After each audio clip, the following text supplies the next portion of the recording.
지금 이 순간 전 세계 수천 명의 스타트업 창업자들이 사무실 불을 켜놓은 채 잠을 못 자고 있습니다. 투자자 전화는 끊겼고 통장 잔고는 석 달치 월급만 남았어요. 그리고 더 기가 막힌 건 이 상황을 만든 게 바로 자기한테 돈 투자하라고 부추겼던 그 구글이라는 점이에요. 배신이죠. 그것도 역대급 배신입니다. 누가 이 판을 짰고 누가 웃고 있는지 오늘 그 냉혹한 진실을 낱낱이 해부해 드리겠습니다. 이제 모든 걸 바꿀 구글 시간입니다. 부사장이 업계 오늘부터 행사에서 새로운 폭탄 전략을 발언을 실행에 옮깁니다. 토해냈습니다. 우리 API 가져다가 이쁜 옷만 입혀서 파는 기업들 100곳 중 95곳은 곧 파산이다. 경고가 아닙니다. 구글 스스로가 그 결말의 방아쇠를 당기고 있기 때문에 이건 예언에 가깝습니다. 상상이 되십니까? 당신이 투자한 AI 기업이 그 95% 안에 들어있을 수도 있다는 겁니다. 오늘 파헤칠 이야기는 단순한 기업 실패담이 아닙니다. AI라는 이름의 신기루에 전 재산을 걸었다가 잿더미로 사라지는 수천 개 기업의 이야기입니다. 동시에 그 피바람 속에서 오히려 곡간을 불리는 두 이름, 삼성전자와 SK하이닉스에 관한 냉혹한 진실이기도 합니다. 구글은 왜 파트너들한테 사형 선고를 내리는지, 그리고 왜 한국 반도체만 이 피바람 속에서 웃고 있는지 지금부터 하나씩 뜯어보겠습니다. 시간을 조금 거슬러 올라가 보죠. 2022년 11월 30일, 챗GPT가 세상에 처음 공개됩니다. 아이폰 출시 이후 가장 빠른 속도로 사용자 1억 명을 돌파했어요. 불과 2달 만이었습니다. 전 세계 투자자들의 눈이 한꺼번에 뒤집혔고 실리콘밸리부터 서울 강남까지 분위기가 달아올랐어요. 그때부터 AI 기업이라는 간판이 전국에 우후죽순 생겨났습니다. 스타트업 피칭 자료에 AI 세 글자가 없으면 투자받기 힘든 시대가 온 거죠. 그 열기가 얼마나 뜨거웠냐면 2023년 한 해에만 전 세계 AI 스타트업에 쏟아진 돈이 500조 원을 넘었습니다. 5만 원권으로 트럭 300대를 꽉꽉 채운 돈이 단일 몇 만에 쏟아진 거예요. 상상이 되십니까? 그런데 그 화려한 파티 안을 들여다보면 충격적이게도 진짜 기술을 가진 곳이 거의 없었어요. 대부분이 오픈 AI가 만든 남의 심장을 빌려다가 반짝이는 포장지 씌우고 AI 솔루션이라는 이름표 달아서 구독료 받는 판이었거든요. 겉은 번쩍이는 최신형 스포츠카인데 속은 남이 만든 부품을 끼워 맞춘 허울뿐인 차였던 겁니다. 그래도 투자자들은 밀어넣었습니다. 왜 그랬을까요? 인류 역사상 가장 빠르게 성장하는 시장이라는 믿음 하나였어요. 늦게 올라타면 황금 열차를 놓친다는 공포가 이성적인 판단을 집어삼킨 거죠. 그 공포가 수백조 원을 들고 정글 속으로 달려가게 만든 겁니다. 근데 아무도 묻지 않은 질문이 하나 있었어요. 이 황금 열차의 종착지가 어디냐는 겁니다. 과연 그 끝에서 기다리고 있는 건 무엇이었을까요? 챗GPT 광풍이 몰아치던 2022년 말 수백 개의 스타트업이 똑같은 사업 계획서를 들고 투자자 앞에 앉았습니다. 이름하여 래퍼 전략이에요. 방식은 단순합니다. 오픈 AI나 구글한테 API 사용료를 내고 남의 두뇌를 빌려옵니다. 거기에 예쁜 인터페이스를 씌우고 우리만의 AI 서비스라는 라벨을 붙인 뒤 월 구독료를 받는 거예요. AI 이력서 도우미, AI 마케팅 문구 생성기, AI 계약서 요약기, 종류도 가지각색이었습니다. 본질은 전부 같아요. 남이 만든 두뇌에 새 옷 입혀서 파는 것, 딱 그겁니다. 처음엔 꽤 잘 굴러갔어요. 챗GPT를 직접 쓰기 낯선 일반인들이 이 포장된 서비스에 기꺼이 지갑을 열었거든요. 투자도 쏟아졌습니다. 월 구독자 1만 명만 확보해도 수십억 원짜리 회사가 되는 세상이 온 거죠. 창업자들 눈에는 황금이 굴러다니는 것처럼 보였을 겁니다.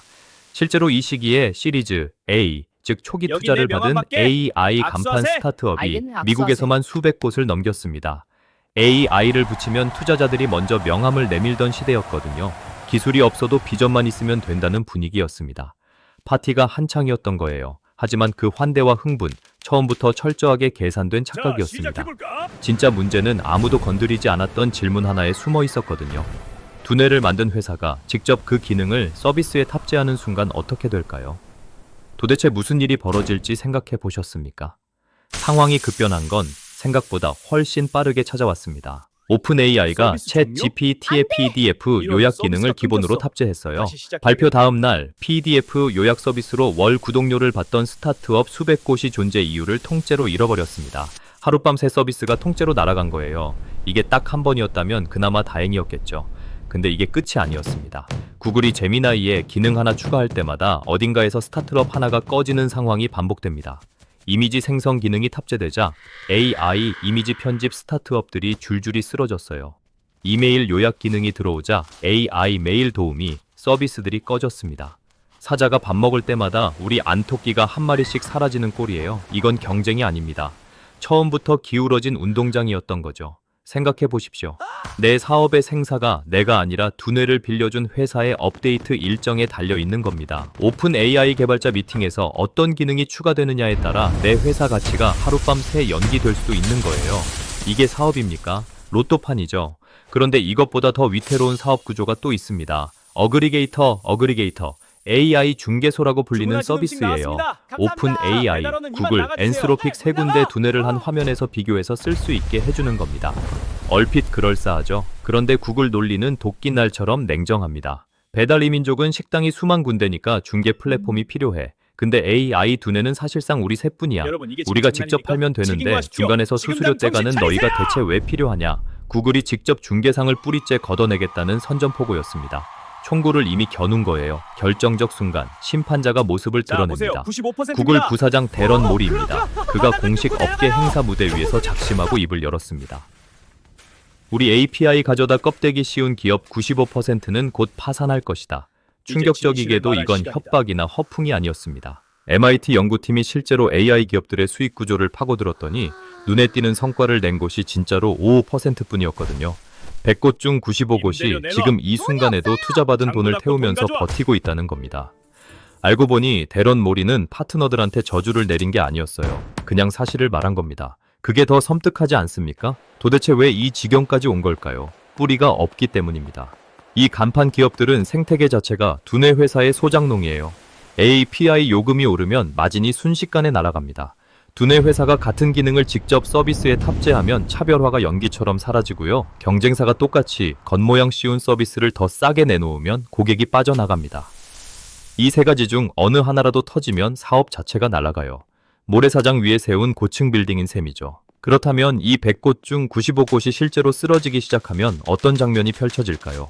연쇄부도의 해일이 밀려옵니다. 투자 라운드가 끊기는 순간부터 시계가 돌아가요. 핵심 개발자들이 가장 먼저 짐을 쌉니다. 이들이 빠지면 서비스 품질이 떨어지고 고객 이탈이 시작되고 남은 현금이 바닥을 드러내면서 서비스가 하나둘씩 꺼지기 시작합니다. 도미노예요. 한 곳이 무너지면 그 공급망에 걸린 다음 기업이 흔들리고 또 그 다음이 흔들리는 패턴입니다. 더 냉혹한 건 이미 그 조짐이 곳곳에서 나타나고 있다는 점입니다. 2024년부터 AI 스타트업들의 폐업 소식이 조용히 흘러나오기 시작했어요. 잘 나가던 AI 글쓰기 서비스들이 문을 닫고 AI 고객센터 업체들이 인력을 줄이는 일들이 생겨났습니다. 그때만 해도 일시적인 조정이라고 했었죠. 하지만 이건 조정이 아니에요. 토대 없이 세운 탑이 폭풍을 만난 겁니다. 업계 분석가들은 2026년을 그 임계점으로 보고 있어요. 지금 버티는 기업들의 런웨이, 즉 남은 자금이 소진되는 시점이 대략 거기서 겹친다는 겁니다. 투자자들은 이미 AI 기업 포트폴리오의 장부 가치를 조용히 낮추기 시작했어요. 거대한 소각장이 문을 열기 직전인 셈이에요. 근데 여기서 소름 돋는 질문이 하나 나옵니다. 2026년까지 버티던 기업들이 줄줄이 쓰러지면 그 많은 투자금은 어디로 갔던 걸까요? 누군가의 사무실 임대료로 날아간 걸까요? 아니면 어딘가에 살아남아 다른 이름으로 쌓여 있는 걸까요? 이 기업들이 쓰러지기 전까지 불태운 그 천문학적인 돈이 대체 어디로 흘러간 걸까요? 허공으로 사라진 게 아닙니다. 반드시 도착한 목적지가 있어요. 그리고 바로 그곳에서 이 이야기의 진짜 반전이 시작됩니다. 그 돈이 흘러간 곳 지금부터 보여드리겠습니다. 투자받은 돈이 반년 안에 바닥을 보이는데도 계속 사업을 이어가는 게 말이 됩니까? 일반적인 기업이라면 이 시점에서 이미 사업을 접거나 방향을 완전히 틀거나 둘 중 하나였을 겁니다. 근데 AI 간판 기업들은 달랐어요. 투자금이 마르면 또 투자받으러 나갔습니다. 이번엔 피벗, 그러니까 사업 방향 전환이라는 이름을 붙여서요. AI 이력서 도우미가 안 되니까 AI 마케팅 솔루션으로 바꾸고 그것도 안 되면 AI 고객 응대 시스템으로 바꾸는 식이에요. 간판만 갈아치우는 거죠. 그런데 투자자들은 또 돈을 넣었습니다. 경제학에 연성 예산 제약이라는 개념이 있어요. 쉽게 말하면 돈을 다 써도 누군가가 또 채워주는 틀입니다. 적자가 나도 망하지 않는 환경이에요. 이 틀 안에 있으면 기업은 진짜 살아남는 방법을 고민하지 않습니다. 어떻게 하면 다음 투자를 더 받을 수 있을까만 고민하게 되죠. AI 버블 시대에 이 기업들이 딱 그 안에 있었어요. 그러니 보고서도 달라지기 시작합니다. 월 활성 사용자 수가 실제로는 3,000명인데 마케팅 퍼널 안에 들어온 사람 기준으로 3만 명이라고 적는 거예요. 매출 성장률도 전월 대비로 계산하면 300% 성장처럼 보이는 수치를 쓰는 거고요. 이건 거짓말이 아니라 경영 언어라고 불렀지만 본질은 같습니다. 진짜 숫자를 가리는 연막이었던 거죠. 그렇다면 그 돈은 실제로 어디로 흘러 들어간 걸까요? 기술 개발이었을까요? 충격적이게도 아니었습니다. 상당 부분이 마케팅비와 인건비로 사라졌어요. 강남 한복판 통유리 사무실, 냉장고 가득한 스낵바, 게임룸까지 갖춘 그 공간들 임대료로 나갔습니다. AI는 그냥 자금을 끌어들이는 미끼였던 겁니다. 그리고 그 미끼가 난무하는 동안 플랫폼들은 조용히 도끼를 갈고 있었습니다. 2023년부터 구글은 본격적으로 제미나이 기능을 확장하기 시작합니다. 문서 요약, 코드 생성, 이미지 편집, 데이터 분석, 이 기능들이 하나씩 기본 탑재되기 시작했어요. 더 치명적인 건 따로 있었습니다. 구글이 제미나이를 기업용 워크스페이스에 직접 묶어버린 거예요. 구글 독스 안에서, 지메일 안에서, 구글 미트 안에서 AI가 돌아가기 시작했습니다. 기업 고객들이 굳이 외부 AI 서비스를 쓸 이유가 사라진 거예요. 선수가 직접 구장을 운영하기 시작한 거나 다름없었습니다. 오픈 AI도 같은 방향으로 달렸어요. GPT-4가 공개되면서 이미지 인식, 음성 대화, 실시간 번역이 전부 기본 기능이 됐습니다. 월정액 $29짜리 AI 글쓰기 서비스가 챗 GPT 유료 요금인 $20보다 비쌀 이유가 없어진 거거든요. 줄줄이 가격을 내리다가 결국 서비스를 접는 선택을 했습니다. 결국 이 소장농 기업들은 세 가지를 동시에 잃었어요. 차별화된 기능이 사라지고, 기존 고객이 더 싸고 편한 플랫폼으로 이탈하고, 신규 고객을 유치할 명분 자체가 증발했습니다. 이 세 가지가 한꺼번에 터지면 아무리 강한 기업도 버틸 방법이 없어요. 그야말로 아수라장입니다. 이 상황이 얼마나 심각한지 아십니까? 2024년 기준 AI 분야 스타트업 폐업 건수가 전년 대비 2배 이상 늘었다는 분석이 나왔습니다. 시리즈 A 이후 추가 투자를 받지 못하고 조용히 문을 닫은 AI 기업들이 미국에서만 수백 곳에 달한다는 거예요. 이쯤에서 분노가 나십니까? 아니면 기회가 보이십니까? 소각장이 불타는 그 자리 옆에서 조용히 보물창고를 채우는 사람들이 있거든요. 이 싸움의 진짜 수혜자가 무얼 하고 있었을까요? 삼성전자와 SK하이닉스는 소름 끼칠 정도로 조용했습니다. 성명서도 없었고 기자회견도 없었어요. 업계가 AI 스타트업 투자 열풍으로 들썩이는 동안 이 두 곳은 그냥 공장을 돌리고 있었습니다. 그런데 그 침묵 뒤에서 그야말로 미친 듯한 칼질이 벌어지고 있었어요. 삼성전자는 고대역폭 메모리 개발에 총력을 쏟아붓고 있었습니다. AI가 돌아가려면 반드시 이 메모리가 필요합니다. AI 두뇌 역할을 하는 칩이 아무리 뛰어나도 정보를 주고받는 신경망이 막히면 제 실력을 못 내거든요. 고대역폭 메모리는 일반 메모리보다 데이터 전송 속도가 10배 이상 빠른 AI 칩의 숨통입니다. 선택이 아니에요. 필수입니다. SK하이닉스는 여기서 한 발 더 나갔습니다. 엔비디아와 고대역폭 메모리 압도적 1위 공급 계약을 맺은 거예요. 엔비디아 AI 칩이 팔릴 때마다 SK하이닉스 보물창고에 돈이 자동으로 들어오는 판이 완성된 거죠. 이게 얼마나 강력한 위치인지 아십니까? 전 세계 AI 데이터 센터의 80% 이상이 엔비디아 칩을 씁니다. 그 칩에 SK하이닉스 메모리가 들어가고요. SK하이닉스의 HBM 시장 점유율이 62%입니다. 삼성을 더하면 한국 두 기업이 이 시장을 사실상 장악하고 있는 거예요. 삼성과 SK의 전략은 단순했습니다. AI 소프트웨어 불꽃이 뜨거울수록 그 불꽃을 가능하게 하는 하드웨어 수요는 폭발적으로 늘어난다는 것이었어요. 남들이 파도에 올라타서 싸우는 동안 이 두 곳은 파도 자체를 만드는 역할을 하고 있었던 거예요. 이 먹이사슬의 상층이 서로 치고받을수록 아래층 포탄 제조사에 돈이 쌓이는 겁니다. 마이크로소프트, 구글, 아마존, 메타, 네 곳이 2025년 한 해 데이터 센터에 투자하겠다고 발표한 금액이 합쳐서 약 550조 원을 넘습니다. 이 돈이 어디로 가는지 따라가 보면 결국 서버를 채우는 반도체 곡간으로 흘러 들어간다는 걸 알 수 있어요. 그런데 승자의 구조가 이렇게 굳어지는 동안에도 무너지는 기업들 안에서는 또 다른 장면이 펼쳐지고 있었습니다. 투자금 줄이 마르기 시작하자 가장 먼저 나타나는 현상이 있습니다. 책임 전가예요. 성과가 안 나오는 이유를 기술 문제로 돌리다가 마케팅 문제로 돌리다가 결국 팀원들 사이에서 서로 손가락질이 시작됩니다. 리더십이 흔들리기 시작하는 거예요. 그 다음엔 정신론이 등장합니다.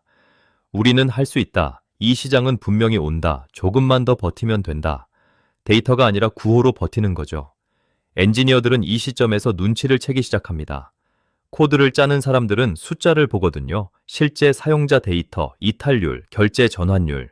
이 숫자들이 말해주는 현실과 대표가 투자자 앞에서 발표하는 숫자 사이의 간극이 커질수록 핵심 인력들이 조용히 짐을 쌉니다. 충격적이게도 일부 기업들은 이보다 더 심각한 문제를 안고 있었습니다. 회사 계정으로 들어온 돈이 창업자 개인의 부동산 대출 이자로 나가거나 유령 계열사 명목으로 빠져나가는 판이었습니다. 새로운 투자금으로 이전 투자자를 달래고 또 새 돈을 끌어오는 돌려막기 구조였던 거죠.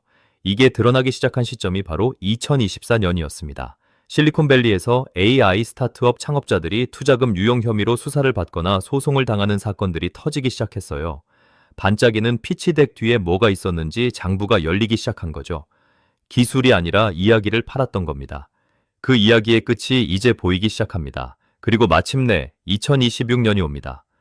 업계 분석가들이 임계점으로 지목한 그 해가 오면 지금 간신히 버티고 있는 기업들의 런웨이가 한꺼번에 바닥을 드러낼 거라는 전망입니다. 줄줄이 폐업 공지가 올라올 거예요. 그 화면 속에 이런 문장이 들어있겠죠. 지금까지 저희 서비스를 이용해 주셔서 감사합니다. 서비스는 00월 001부로 종료됩니다. 그런데 기가 막힌 건 이 와중에도 삼성전자와 SK하이닉스는 신기록을 갈아치우고 있다는 점입니다. SK하이닉스는 2024년 연간 영업이익이 사상 처음으로 23조 원을 돌파했습니다. AI 수요가 만들어낸 숫자예요. 삼성전자도 파운드리, 즉 반도체 위탁 생산 사업에서 애플, 엔비디아, 퀄컴을 고객으로 쥐고 있습니다. 좀비 기업들이 줄줄이 간판을 내리는 그 자리 옆에서 삼성과 SK는 다음 세대 고대역폭 메모리 양산 준비를 하고 있는 거예요. 뒤처진 자리에서 황금 열차를 타려고 뛰다가 넘어진 사람들과 처음부터 그 열차의 선로를 깐 사람들의 차이입니다. 이게 이 판의 냉혹한 결말입니다. 숫자가 모든 걸 증명해버린 거죠. 오늘 이야기를 들으면서 딱 한 가지 질문이 남으셨을 겁니다. 그렇다면 나는 어디에 있어야 하냐는 거죠. 지금부터 그 기준 세 가지를 알려드립니다. AI 시장은 지금 크게 두 층으로 나뉩니다. 위층은 AI로 서비스를 만드는 소프트웨어 기업들이고 아래층은 그 AI를 가능하게 하는 반도체 인프라 기업들이에요. 위층에서 피바람이 불수록 아래층 수요는 오히려 늘어납니다. 이 구조를 알면 기준이 보입니다. 첫 번째, 대체 불가능성입니다. 구글이 기능을 추가해도 오픈 AI가 서비스를 확장해도 흔들리지 않는 위치에 있는가를 봐야 해요. 삼성과 SK가 여기에 해당하고 팔란티어처럼 기밀 데이터를 독점으로 다루는 곳들도 마찬가지입니다. 구글이 어떤 기능을 추가하든 AI 칩에 꽂히는 메모리는 여전히 삼성과 SK에서 나옵니다. 두 번째, 물리적 실체입니다. 공장이 있고 장비가 있고 수십 년간 쌓인 공정 노하우가 있는가를 봐야 합니다. 이건 하룻밤 새 복제할 수 없는 자산이에요. 코드 몇 줄로 만들어진 서비스와는 차원이 다른 해자입니다. 소프트웨어는 하룻밤에 복제되지만 반도체 공장은 수조 원을 쏟아도 3년이 걸립니다. 반도체 공정 하나를 완성하는 데 걸리는 시간이 최소 3년입니다. 그 3년 동안 삼성과 SK는 또 앞으로 달려나가 있어요. 과연 이 격차를 누가 따라잡을 수 있을까요? 세 번째, 수요판입니다. 경쟁이 치열해질수록 내 매출이 늘어나는 위치인가를 봐야 해요.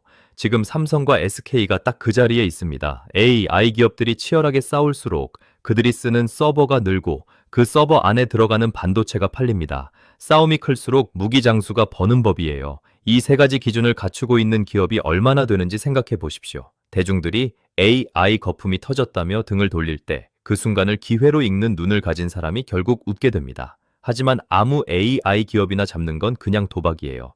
구글도 굴복할 수밖에 없는 실체를 가진 기업, 그 기준으로 시장을 보는 눈을 키우는 게 여러분 자산을 지키는 첫걸음입니다. 기억하십시오. AI 버블이 터지는 그 순간이 진짜 기회가 됩니다. 포탄이 쏟아지는 전장에서 가장 많이 버는 건 총을 만드는 사람입니다. 오늘 영상이 유익하셨다면 구독과 좋아요 꾹 눌러주시는 거 아시죠? 저에게 정말 큰 힘이 됩니다. 시청해 주셔서 감사합니다.